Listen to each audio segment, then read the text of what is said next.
I, Rachel, 34 years old, never thought my own sister would stab me in the back. Amanda, 36, uninvited me from her lavish wedding just 3 weeks before the big day.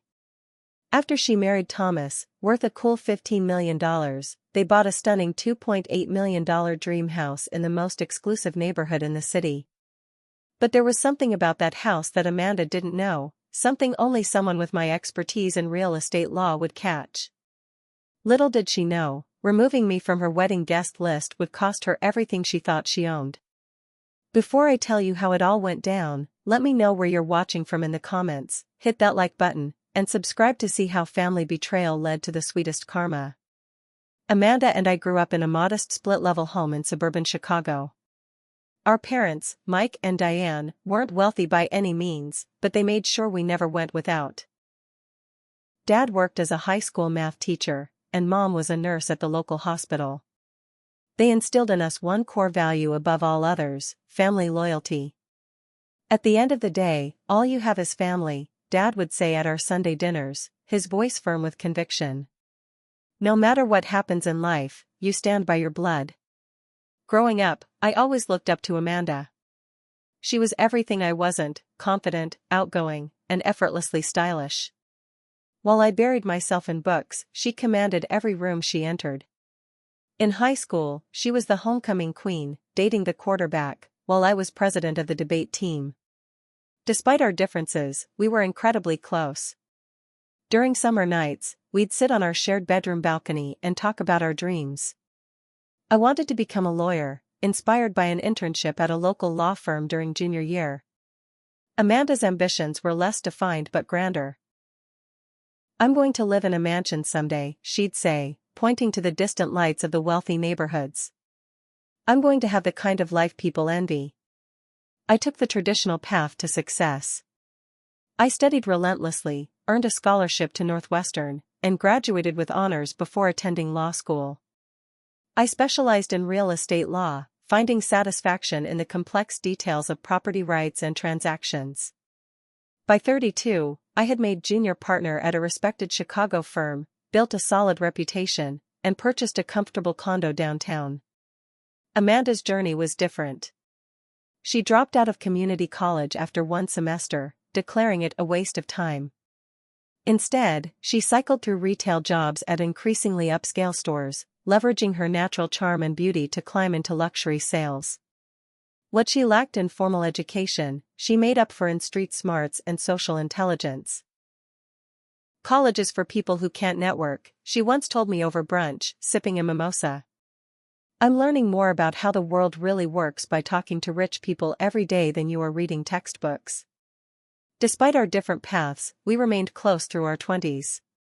We met for dinner twice a month, called each other with news both big and small, and spent holidays side by side. That changed when Amanda met Thomas Blackwell. Thomas walked into the high-end department store where Amanda worked in the designer handbag section 3 years ago. He wasn't just wealthy, he was tech industry wealthy, the kind of rich that comes with social capital and connections. At 42, he had already sold 2 startups and was running his third as CEO. Handsome in that polished, executive way, with salt and pepper hair and tailored suits, he represented everything Amanda had ever wanted. Their romance was a whirlwind. Within 8 months, he had proposed with a 4-carat diamond ring that Amanda proudly displayed in countless social media posts. I was genuinely happy for her, even as I noticed subtle changes in her behavior. The first time I sensed something was off was during her engagement dinner.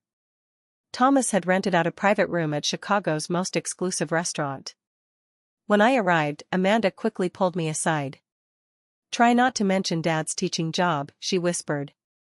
"And if anyone asks where we grew up, just say Chicago, no need to specify Elmhurst."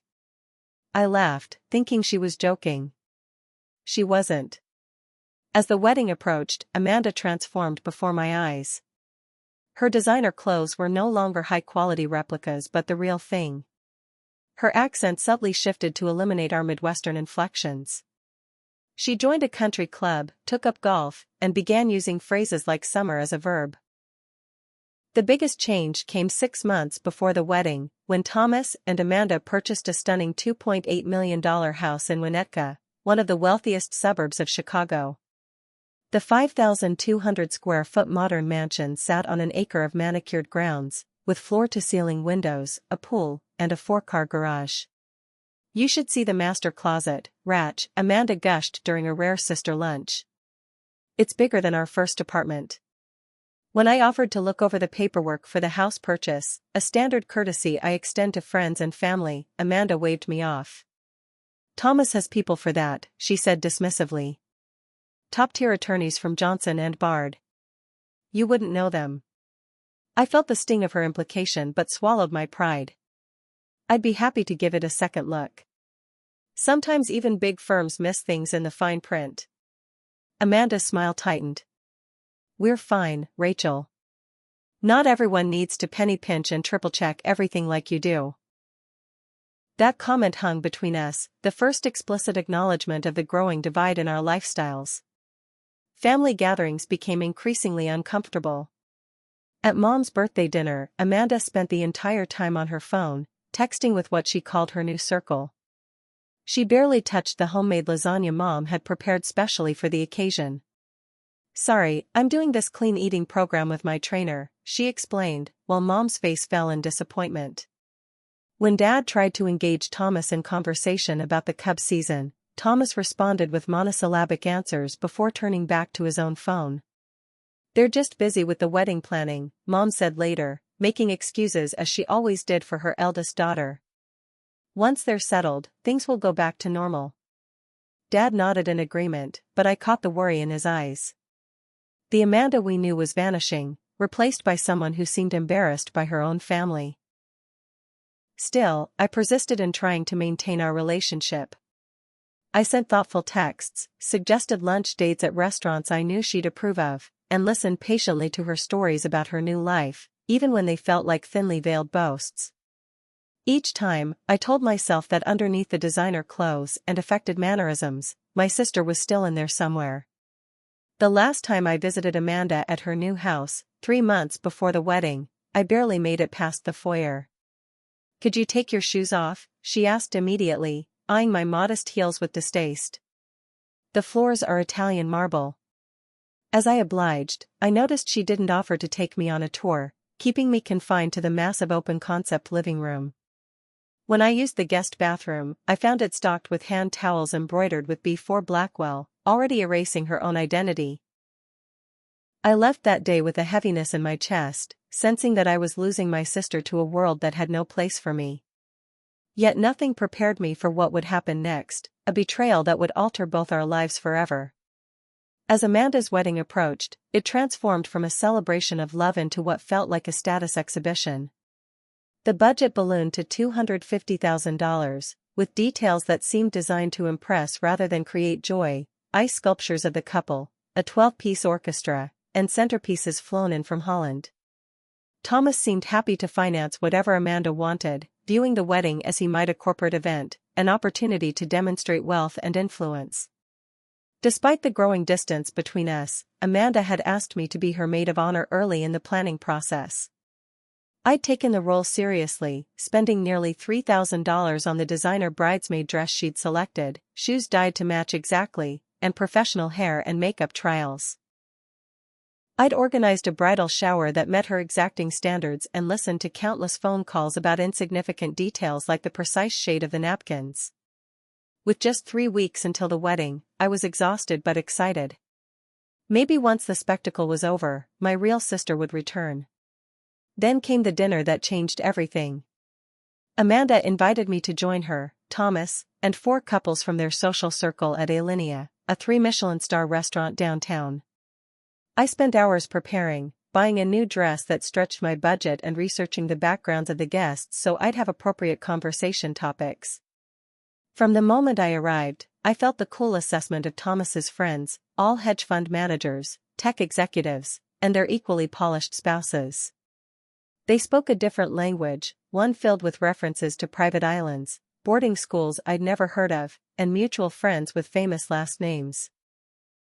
So, Rachel, said Philip, a hedge fund manager with an artificial tan and perfect teeth, Amanda tells us you work in real estate? I'm an attorney specializing in real estate law, I clarified with a smile. I handle everything from commercial property transactions to zoning disputes. How quaint, his wife Margot replied. My father keeps a legal team on retainer for our properties. I couldn't imagine handling something so fundamental on my own. I maintained my composure, but when the conversation turned explicitly condescending, I couldn't stay silent. New money always makes the same mistakes, Philip was saying, swirling his $900 bottle of wine. They buy in the wrong neighborhoods, choose flashy finishes instead of quality materials, and then wonder why they can't resell. The group chuckled, and I noticed Amanda laughing too loudly, her eyes darting nervously toward Thomas. Actually, I interjected, property value is determined by multiple factors beyond subjective taste. Sometimes the wrong neighborhood becomes the right one within a few years, providing a better return on investment than established areas that have plateaued. The table fell silent. Amanda's smile froze. How interesting to get the middle-class perspective, Margot finally said, prompting uncomfortable laughter. The rest of the dinner passed in a blur, with Amanda barely making eye contact with me. As we were leaving, she pulled me aside. Did you have to challenge Philip like that? His firm manages part of Thomas's portfolio. I wasn't challenging him. I was just adding to the conversation, I defended myself. And honestly, Amanda, they were being condescending. She sighed heavily. This is exactly what I was worried about. You don't understand how these relationships work. I left feeling uneasy but had no idea what was coming. 2 days later, while reviewing a contract at work, my phone buzzed with a text from Amanda. After careful consideration, I think it's best if you don't come to the wedding. We've decided to make some changes to create the right atmosphere. I'll explain more later. Sorry for any inconvenience. I stared at the message in disbelief, reading it multiple times to make sure I understood. I immediately called her, but the call went straight to voicemail. I texted again, no response. I emailed, nothing. After a sleepless night, I drove to our parents' house the next morning, hoping they could help me make sense of this. When I arrived, I found Amanda's car already in the driveway. The scene in the living room was tense. Amanda sat primly on the edge of the sofa, while our parents looked confused and worried. What's going on? I demanded. You uninvited me to your wedding by text message? Amanda sighed, as if I was being difficult. Rachel, after that dinner, it became clear that you just don't fit in with our circle. Thomas and I are building a life with certain types of connections. The wedding is as much a networking event as a ceremony. I'm your sister, I said, my voice breaking. Not a networking opportunity. And I'll always care about you, she replied with practiced smoothness. But you have to understand, appearances matter in our world. The way you dress, the way you speak about your work, even your mannerisms, they're just so middle class. It makes everyone uncomfortable. The room fell silent. I looked to our parents, expecting them to defend me, to remind Amanda of the family values they'd raised us with. Instead, Dad cleared his throat. Honey, maybe you could make an effort to fit in a little better? For your sister's sake? Mom nodded. It's her special day, Rachel. We all need to make sacrifices. The betrayal was complete.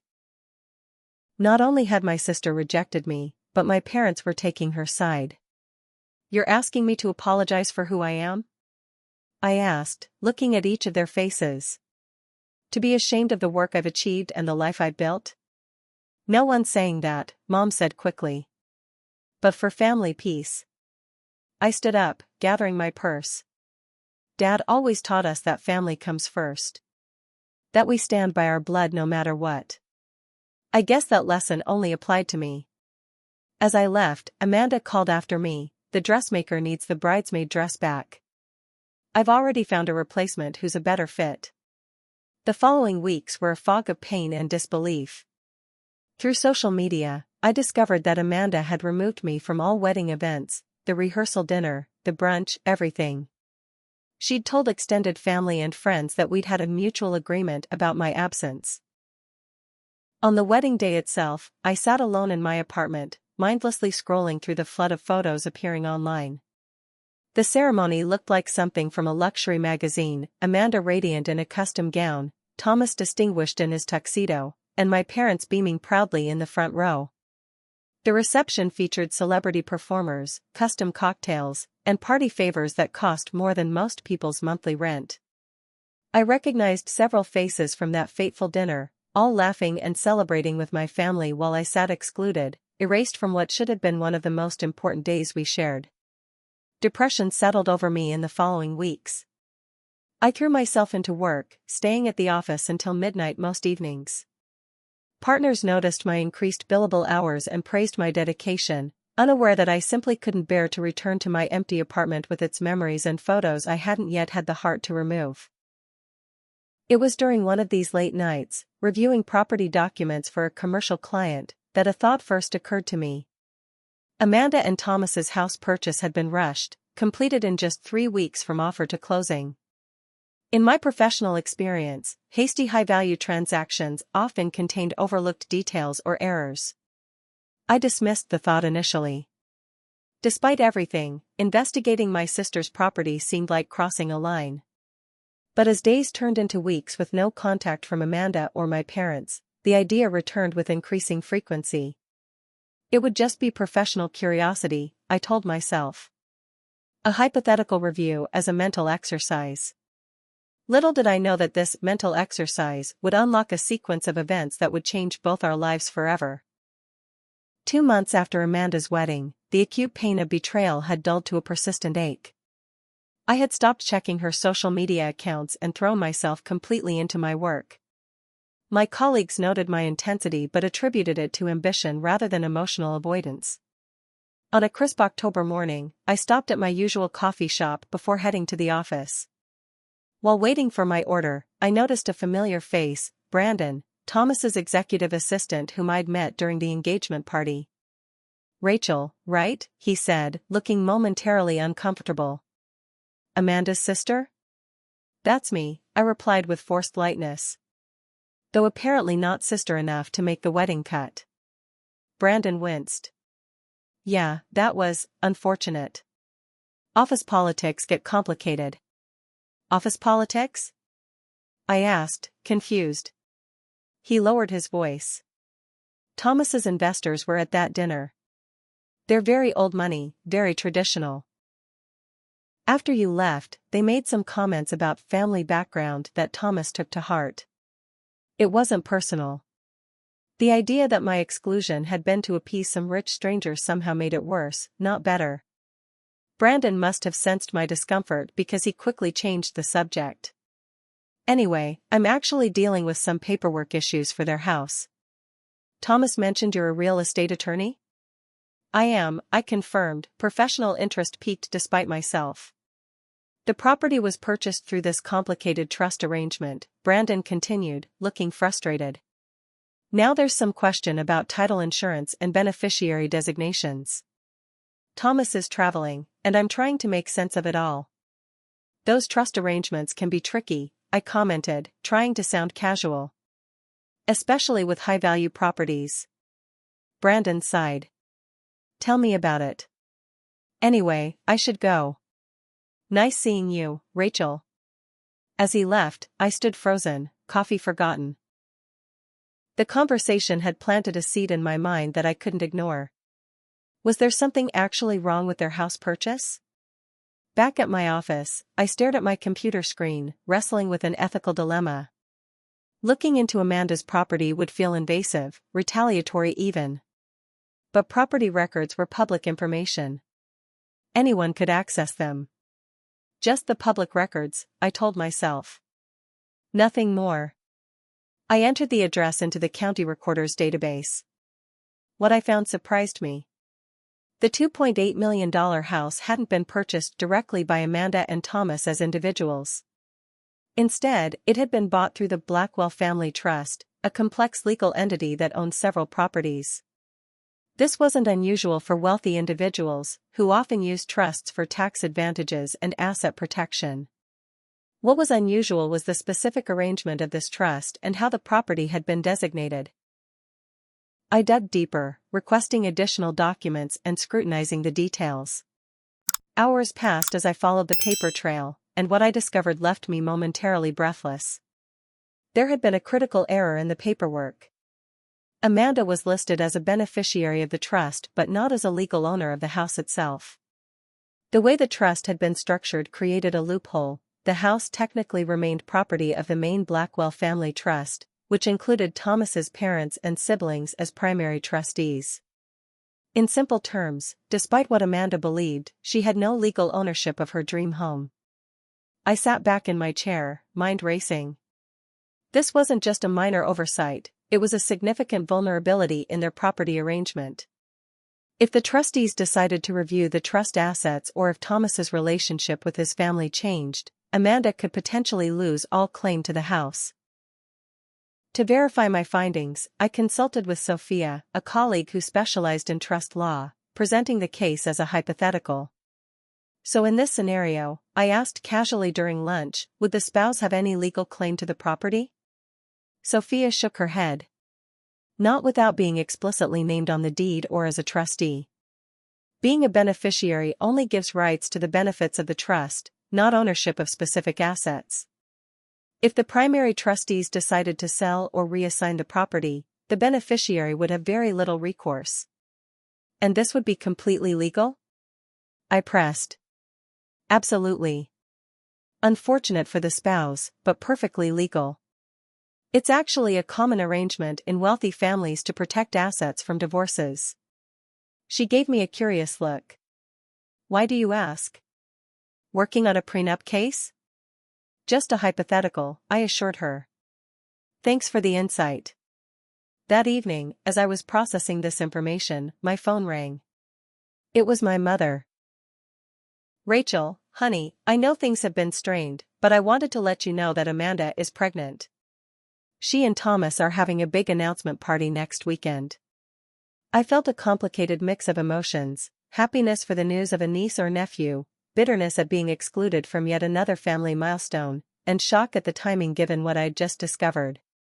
That's wonderful news, I managed. Is she feeling well? Yes, just some morning sickness.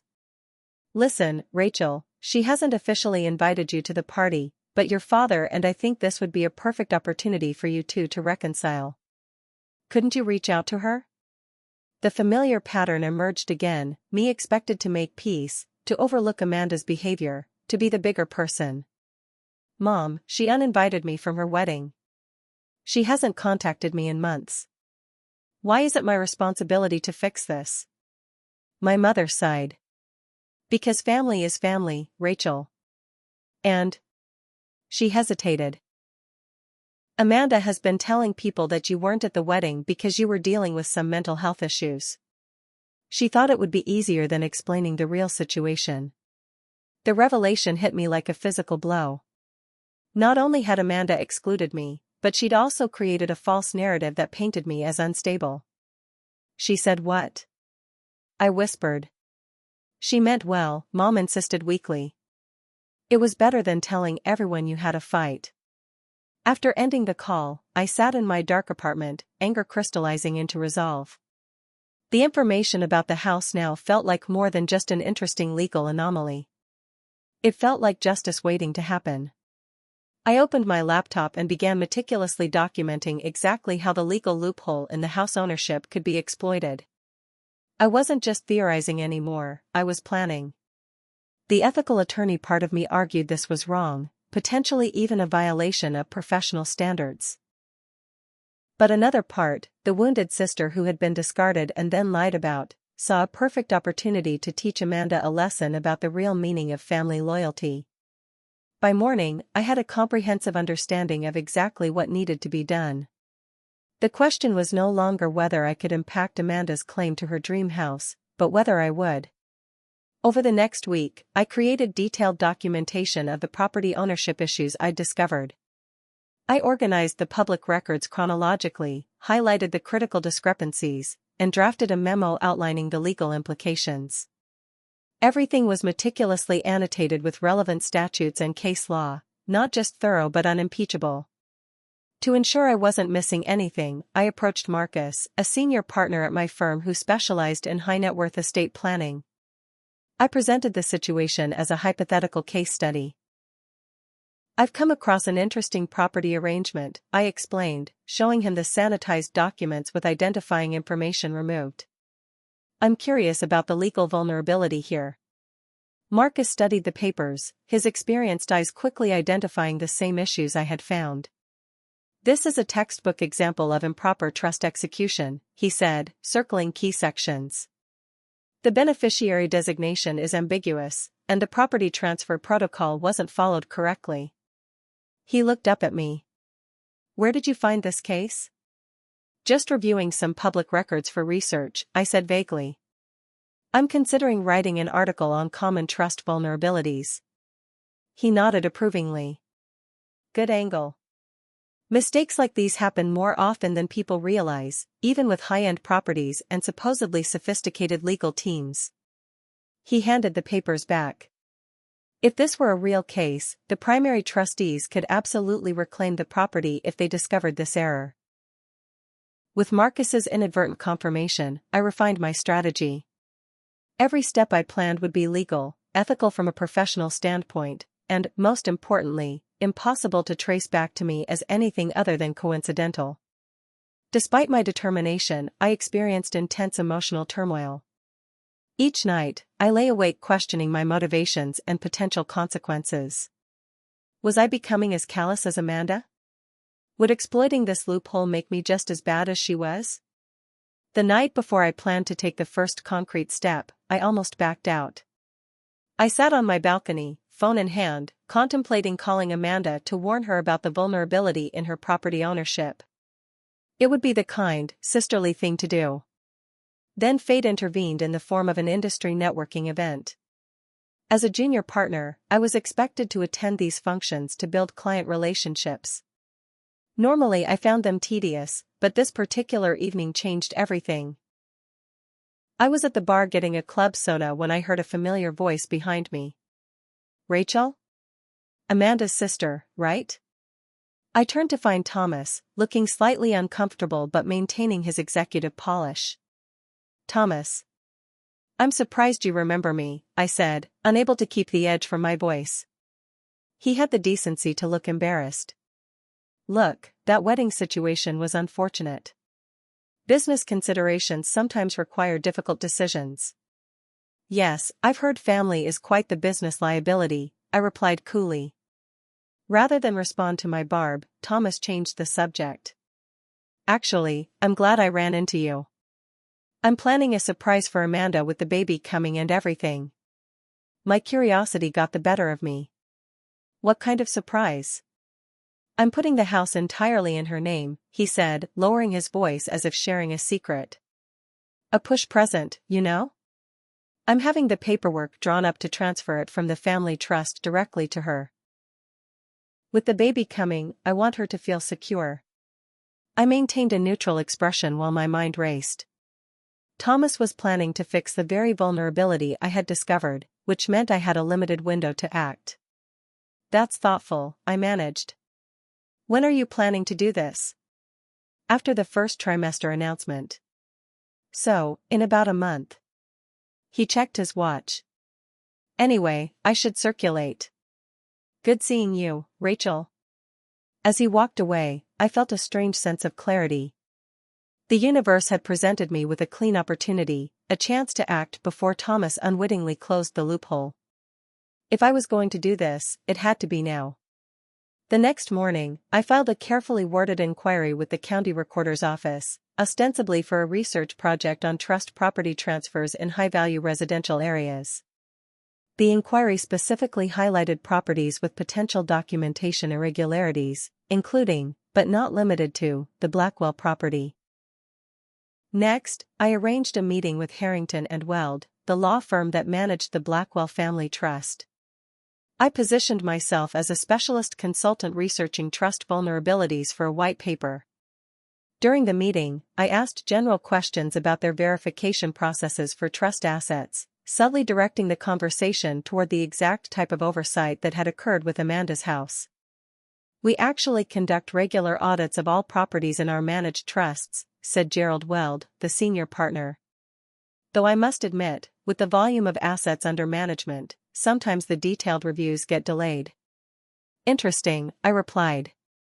"And what happens if you discover documentation irregularities during these audits?" "We're obligated to notify the primary trustees immediately," he explained. "Trust integrity is our primary responsibility." I nodded thoughtfully. "I imagine that can sometimes create awkward situations." "That's putting it mildly," he chuckled. "But better to address issues proactively than have them surface during a dispute." I left the meeting confident that I had planted the seed. If the firm followed its standard protocols, they would review the Blackwell Trust properties, discover the issue I had indirectly highlighted, and notify the trustees, Thomas's family members. To ensure they didn't dismiss the issue, I anonymously sent a carefully redacted set of documents to the trust management team, highlighting similar vulnerabilities in abstract terms, with just enough specificity to lead them to examine the Blackwell House purchase more closely. Throughout this process, I maintained plausible deniability. I never directly mentioned the Blackwell property or trust. I never falsified any documents or made any misrepresentations. I simply asked questions and provided factual information that would naturally lead to the discovery of what was already there.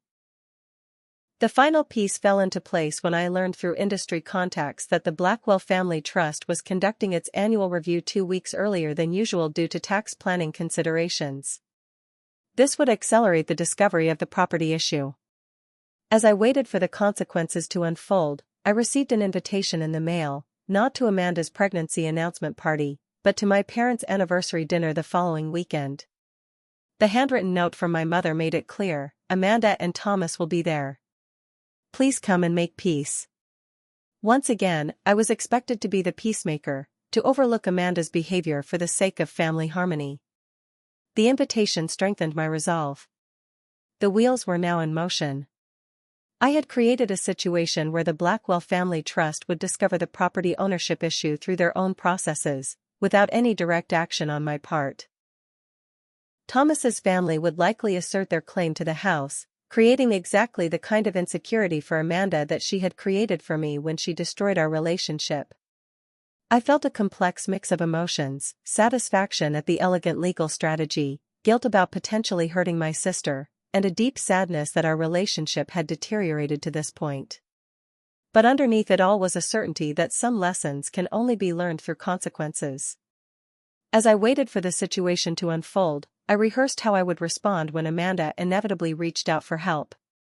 Because she would reach out, not because I was her beloved sister, but because I was a real estate attorney with expertise she suddenly needed. The irony wasn't lost on me. 3 weeks passed with no word from Amanda. I began to wonder if my plan had failed, if perhaps Thomas had discovered the issue and quietly resolved it. Then, on a rainy Tuesday afternoon, my phone rang with a number I hadn't seen in months, Amanda's. I let it ring several times, my heart racing, before answering with deliberate casualness. "Hello? Rachel?" Amanda's voice was high-pitched, frantic. "Thank God you answered. I need your help. There's some kind of legal issue with our house." I feigned confusion. "What kind of issue?" "I don't know exactly. We got this formal notice from Thomas's family's trust saying there was some problem with how the house was purchased. They're claiming it was never properly transferred to us, that it's still part of the family trust." Her words tumbled out in a rush. "Thomas is freaking out, and his usual attorneys are saying it's complicated. I remembered you specialize in real estate law, and I need help, Rachel." The genuine panic in her voice gave me a moment's pause. This was my sister, after all, the girl who had bandaged my scraped knees when we were children, who had taught me how to apply mascara, who had once been my closest confidant. "That sounds serious," I said, keeping my tone neutral. "Have you reviewed the original purchase documents?" "No, Thomas handled all of that." Rachel, can we meet? Please? I know things have been difficult between us. But this is my home we're talking about. I agreed to meet at a coffee shop downtown the following morning, giving myself time to prepare both legally and emotionally. When I arrived, I almost didn't recognize Amanda. Gone were the perfectly styled hair, immaculate makeup, and designer clothes. Instead, she looked disheveled, with dark circles under her eyes and a rumpled blouse that had a small stain on the collar. "You came," she said with visible relief, getting up to hug me. I returned the embrace stiffly. "Let's see what we're dealing with," I said, gesturing to the stack of papers she had brought. Amanda pushed them toward me. "This is everything Thomas could find. He's been arguing with his family for days, but they won't budge. They're saying the house was purchased by the family trust as an investment property, and while we can live there, we don't actually own it." I began reviewing the documents, already knowing what I would find. The paperwork confirmed exactly what I had discovered weeks earlier: the house had never been properly transferred to Amanda and Thomas as individuals. The trust documentation clearly showed Amanda as a beneficiary but not an owner. "This is not good," I said honestly. "The way this trust is structured, the house legally belongs to the Blackwell Family Trust, not to you and Thomas personally." Amanda's face crumpled. "But that's impossible. We picked everything, the finishes, the fixtures. I designed the landscaping. We've been living there for months." "Unfortunately, that doesn't change the legal ownership," I explained. "Based on these documents, you have permission to occupy the property as beneficiaries of the trust, but you don't have title to it." Tears welled in Amanda's eyes. "But when we bought it, Thomas said it was ours. He said he was putting it in both our names." "Did you ever sign actual ownership documents? Not just trust beneficiary forms, but title documents?" She shook her head slowly. "I don't think so. Thomas said his team would handle everything." Her expression suddenly changed, softening into contrition. "Rachel, I am so sorry about the wedding. It was temporary insanity, I swear. The pressure from Thomas's family, the pregnancy hormones. I was horrible to you, and I've regretted it every day." The abrupt shift from panic to apology felt calculated. After months of silence, she was only reaching out because she needed something. Still, I maintained my professional demeanor. "The wedding is in the past," I said evenly. "Right now, we need to focus on your legal situation." I continued explaining the reality of her circumstances. The house had never legally been hers. The trust had every right to assert ownership, and without documentation showing a proper transfer, she had little recourse. As the truth sank in, Amanda's expression changed from disbelief to suspicion. "How do you know all this so quickly? You barely looked at the papers." I kept my face neutral. "It's my area of expertise, Amanda. These trust arrangements are fairly standard, and the issue here is clear." She leaned forward, eyes narrowing. "Did you know about this before? Is that why you're not surprised?" The moment of truth had arrived. I chose my words carefully. "I didn't know about your specific situation, no. But I'm familiar with how these high-value property transactions can go wrong when they're rushed or when people rely too heavily on others without verifying the details themselves." Amanda wasn't fully convinced, but her desperation outweighed her suspicion. "Can you help us fix this? Please, Rachel. I know I don't deserve your help, but I'm begging you. This house means everything to me, especially with the baby coming." I considered my options. I could refuse, letting Amanda face the consequences of both her social climbing and her treatment of me. Or I could help, using this leverage to potentially rebuild our relationship on more equal terms. "I can review everything in detail," I finally said. "But I need complete transparency. No more secrets, no more lies about me to the family. And I want a genuine apology, not just because you need my help, but because you understand how deeply you hurt me." Amanda nodded quickly. "Anything. I'll do anything. I've been miserable without you, Rachel. This whole fancy life isn't worth losing my sister. I wasn't sure I believed her, but I was willing to give her the chance to prove it. I'll need all the documents related to the purchase, including any communications with the trust attorneys. And I'll need to speak directly with Thomas. He's meeting us here in an hour, Amanda admitted. I wasn't sure you'd come if you knew. I sighed. No more manipulation, Amanda. That's my first condition. You're right. I'm sorry. She reached for my hand across the table. Will you help us? I'll look at your case, I said carefully. That's all I can promise for now. As I gathered the documents to begin my review, I felt conflicted. My plan had worked perfectly, perhaps too perfectly. The question now was whether I would use this situation to punish Amanda or to heal our relationship. And as Thomas walked into the coffee shop 30 minutes later, looking equally disheveled and desperate, I realized that the power to decide rested entirely in my hands. I spent the next week thoroughly reviewing every document related to Amanda and Thomas's house purchase. What I found went beyond the ownership issue I had already identified. There was a pattern of deliberate obscurity in the paperwork, clauses buried in legal jargon, addendums referenced but not included, and signature pages separated from their corresponding documents. Most concerning was a letter I discovered in the correspondence file, dated 2 weeks before the closing. It was from the trust's attorney to Thomas, explicitly stating, as discussed, the property will remain within the Blackwell Family Trust with occupancy rights granted to you and your spouse. This arrangement maintains the asset protection advantages while allowing for flexible future allocation. This wasn't an oversight or error. Thomas had known all along that the house would never belong to Amanda. I arranged to meet Amanda alone at a quiet restaurant, away from Thomas's influence. When she arrived, I could see the toll the situation was taking on her. At 14 weeks pregnant, she looked pale and drawn, her designer maternity dress hanging loosely on her frame. Have you found a solution? She asked hopefully as soon as she sat down.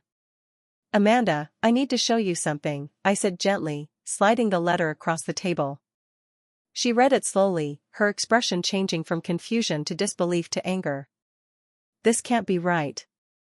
Thomas wouldn't, he promised me the house was ours. The evidence suggests he knew exactly what arrangement was being made, I said. The house was always meant to stay under his family's control. But why would he lie to me about something so important? Control, perhaps, I suggested. Or insurance in case things didn't work out between you. Amanda shook her head vigorously. No, no. There must be some explanation. Thomas loves me.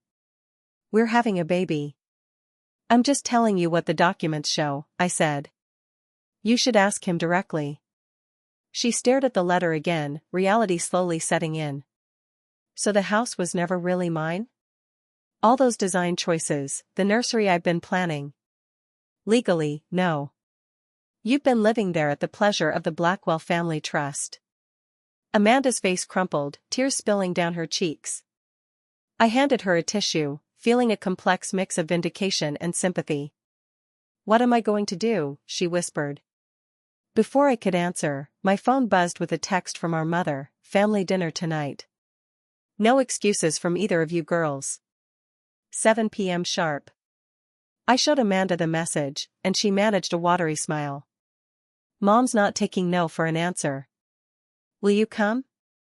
I hesitated, remembering the last family dinner where my parents had taken Amanda's side without question. I'll think about it. That evening, against my better judgment, I found myself at our parents' house. The tension was palpable as we gathered around the dining table, Amanda and Thomas on one side, me on the other, our parents attempting to maintain normalcy as they served Mom's signature lasagna. It's wonderful to have everyone together again, Mom said brightly, ignoring the obvious strain. Thomas looked uncomfortable, his usual confidence diminished. Amanda sat silently, pushing food around her plate without eating. Dad cleared his throat. Amanda mentioned you're helping them with some property issues, Rachel. That's good of you. I'm reviewing their situation, I said neutrally. Thomas attempted to assert control. It's just a minor technicality. My family's being difficult, but we'll sort it out. Is that what you call lying to your wife about house ownership? A minor technicality? The words escaped before I could stop them. Mom gasped. Dad frowned. Rachel, that's hardly appropriate dinner conversation.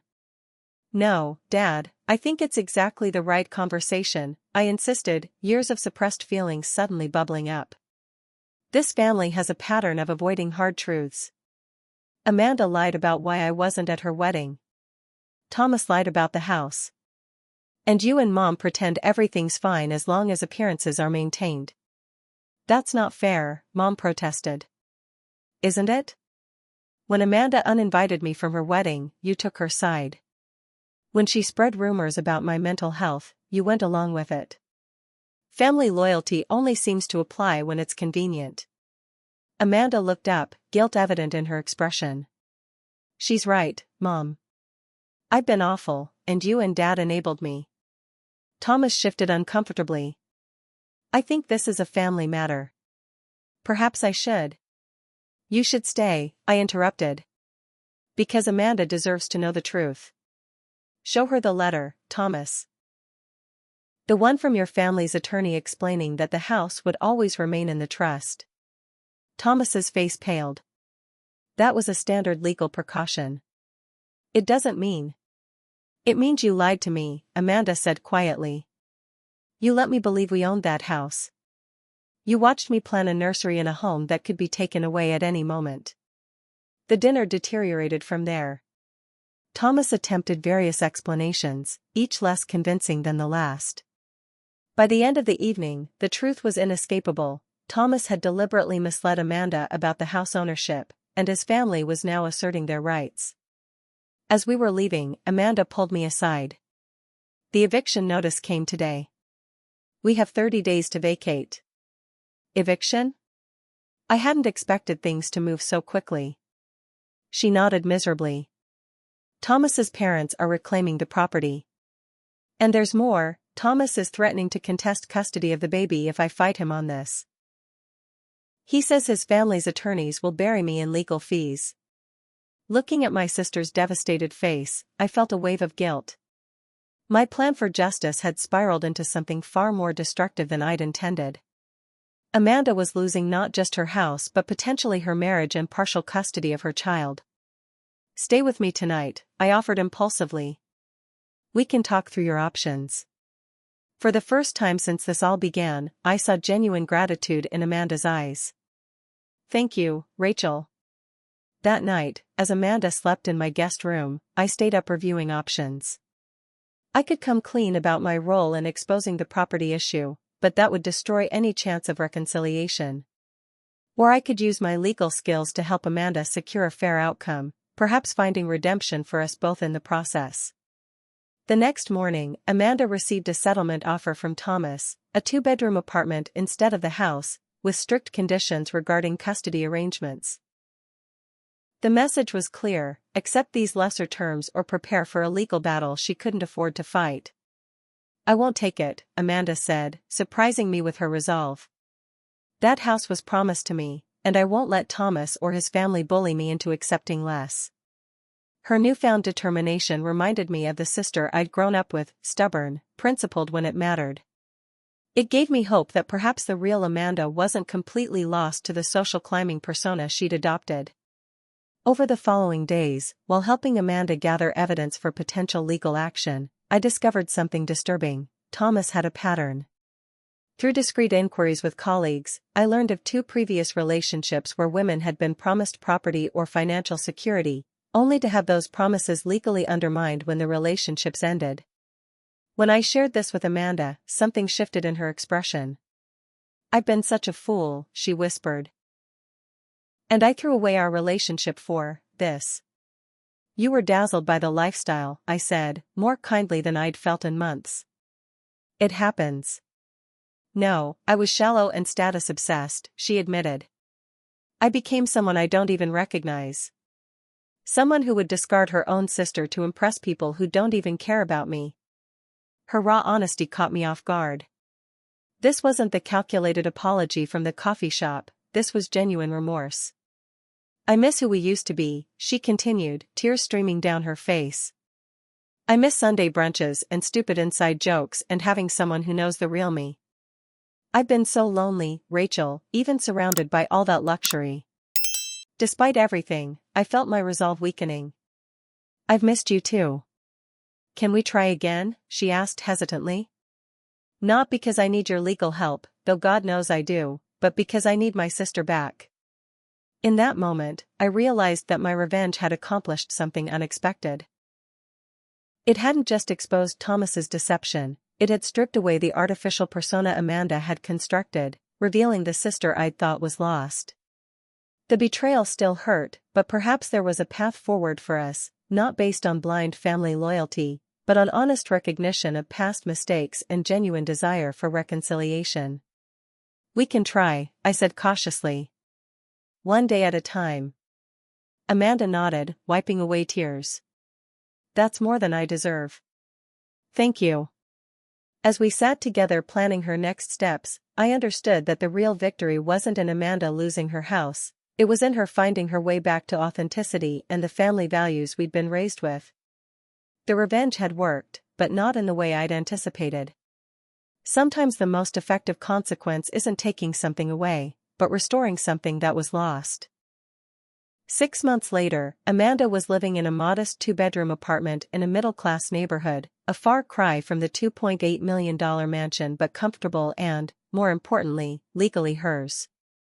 The divorce from Thomas had been finalized with surprising speed once his pattern of deception was documented. I hadn't told Amanda about my role in exposing the house ownership issue. Some secrets were better kept, especially as we worked to rebuild our relationship. Instead, I had channeled my legal expertise into helping her secure the best possible outcome in her divorce. My firm agreed to take Amanda's case pro bono after I presented evidence of Thomas's pattern of misleading women about financial arrangements. Senior partners saw it as both a worthy cause and excellent publicity. Through meticulous investigation, we uncovered several offshore accounts Thomas had concealed during initial disclosure, substantially increasing Amanda's settlement. On a sunny Saturday morning, I arrived at Amanda's apartment for our weekly coffee date, carrying pastries from our favorite childhood bakery. Amanda opened the door with her 3-month-old daughter, Ellie, in her arms, named after my middle name, Elizabeth, a gesture of reconciliation that had moved me to tears when she announced it. She's been waiting for her Aunt Rachel, Amanda said, transferring the sleepy infant to my arms. I think she has your analytical stare. I laughed, settling on the couch with my niece. Poor kid. Let's hope she gets your social skills instead. The apartment was simply furnished but homey, with framed family photos that had been conspicuously absent from the mansion. Amanda had returned to community college, determined to finish her business degree while raising Ellie. How's the property law class going? I asked as she poured coffee. Challenging but fascinating, she replied. I never thought I'd be interested in legal minutiae, but after everything that happened, let's just say I'll never sign anything without reading it thoroughly again. We had fallen into a comfortable new routine over the past months. The betrayal wasn't forgotten, but it had been addressed honestly. Our parents had finally acknowledged their role in enabling Amanda's behavior, and family therapy sessions had helped heal wounds on all sides. I have news, Amanda said, sitting beside me. I got approved for the first-time homebuyer program. It's a small townhouse, nothing fancy, but it's in a good school district for Ellie. Amanda, that's wonderful. I exclaimed, genuinely happy for her. When can we see it? The closing is next month. And this time, she added with pointed emphasis, I'll have my real estate attorney sister review every single document. I smiled, appreciating both her practical wisdom and the trust implied in her request. I'd be honored. Later that afternoon, we visited the townhouse together. It was modest by Thomas's standards, 3 bedrooms, 2 baths, with a small fenced yard, but watching Amanda discuss her plans for the space, I saw something I hadn't seen in years, authentic joy. The master bedroom gets morning light, she explained excitedly. And there's a perfect nook for a reading corner in Ellie's room. The owners are leaving the patio furniture, and I thought we could have Sunday family dinners out there when the weather's nice. As she talked, I marveled at the transformation. The sister who had once been embarrassed by our middle-class upbringing was now enthusiastically planning a life that reflected those same values. 1 month later, Amanda hosted a small housewarming party at her new townhouse. Our parents were there, along with a few of Amanda's real friends who had stayed loyal through her divorce. Notably absent were the social climbers and status-conscious acquaintances from her life with Thomas. During a quiet moment, Amanda pulled me aside to the kitchen. "I never properly thanked you," she said, her expression serious. "For the legal help?" "It was nothing." She shook her head. "Not just that. For not giving up on me when you had every reason to. For being there when I hit rock bottom. I keep thinking about how differently things might have turned out if you hadn't answered my call that day." The irony wasn't lost on me. That call had been exactly what I'd planned for, though the aftermath had taken an unexpected turn. "That's what family does," I said simply. "The real kind, anyway. I learned that the hard way." She squeezed my hand. "I want you to know something. As crazy as it sounds, losing that house was the best thing that ever happened to me. It showed me who Thomas really was, and it forced me to rediscover who I really am." I nodded, uncomfortable with the praise given my undisclosed role in the situation. Sometimes we need to lose what we think we want to find what we actually need. "Exactly." Amanda smiled. "And what I need, what Ellie and I both need, is family. Real family, not connections, or status or any of that nonsense I got caught up in."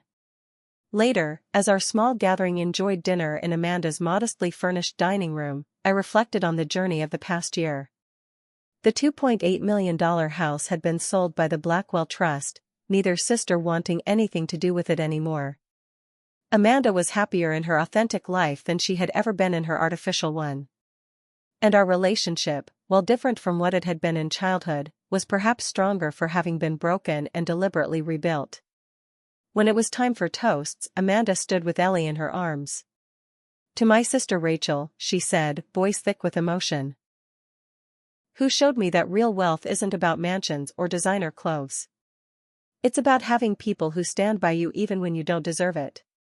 As glasses clinked around the table, I felt a sense of completion. The revenge I had orchestrated had worked in ways I never anticipated, teaching both of us valuable lessons about family, authenticity, and what truly matters in life. So what would you do if a family member betrayed your trust? Would you seek revenge like I did, or find another path? Let me know in the comments below. And if you've experienced family betrayal, share your story. Sometimes knowing we're not alone in these struggles is the first step toward healing.